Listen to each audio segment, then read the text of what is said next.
Semakin berkembangnya permasalahan hukum dalam berbagai aspek kehidupan, membuat kehadiran kantor hukum di tengah masyarakat menjadi penting. Banyaknya jumlah kantor hukum dan advokat yang ada menjadi tantangan bagi Di Palau untuk bertahan dan bersaing dengan kantor hukum lainnya.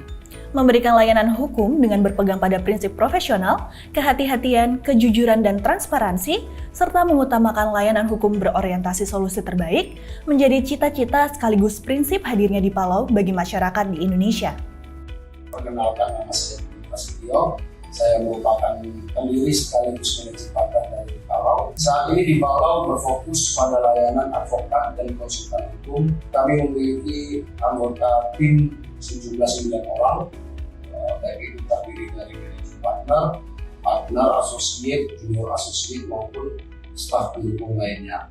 Saat ini juga kami sedang mengembangkan layanan di bidang lain, yaitu terkait aset treasury, juga mengembangkan layanan di bidang training and development.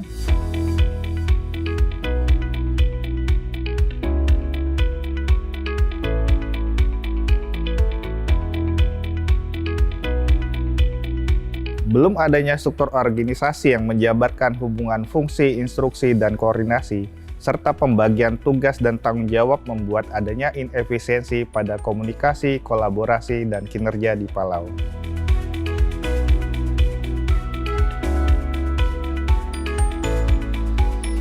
Belum adanya mekanisme guideline bisnis proses menjadi salah satu handicap bagi owner untuk melakukan sharing knowledge apabila terdapat pergantian staf. Sehingga proses pengerahan terhadap bisnis proses harus dilaksanakan secara langsung oleh staf lain dan owner. Dengan keterbatasan waktu dan sumber daya yang dimiliki, pengembangan bisnis Di Palau masih terfokus pada layanan lawyering. Aktivitas pada layanan lainnya seperti Dipa Learning belum dapat dilaksanakan secara konsisten, sehingga belum memberikan kontribusi yang berkelanjutan bagi Di Palau.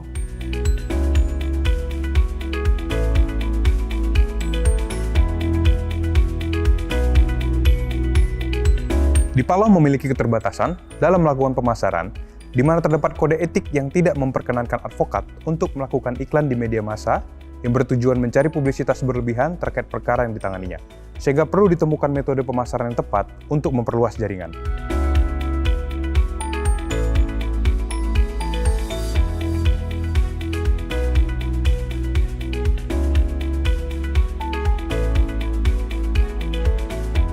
Kami menyusun sebuah struktur organisasi yang mengedepankan pengembangan komunikasi, kolaborasi, dan kaderisasi dengan bentuk bagan organisasi concentric circle dengan company leadership paternalistik untuk memandu kinerja semua anggota. Untuk memudahkan owner dalam melakukan cascading knowledge dan bisnis proses, kami menyusun SOP yang dapat digunakan sebagai guidance untuk staf baru dalam menjalankan tugas dan tanggung jawabnya. SOP kami susun secara sistematis sehingga memungkinkan Di Palau untuk melakukan modifikasi ke depannya.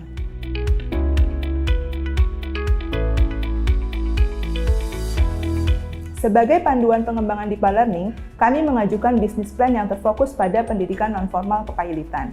Selain agar lebih fokus pada sasaran pasar spesifik, hal ini juga memanfaatkan keunggulan Di Palau dalam pengalaman, reputasi, dan jaringan yang dimiliki dalam bidang kepailitan.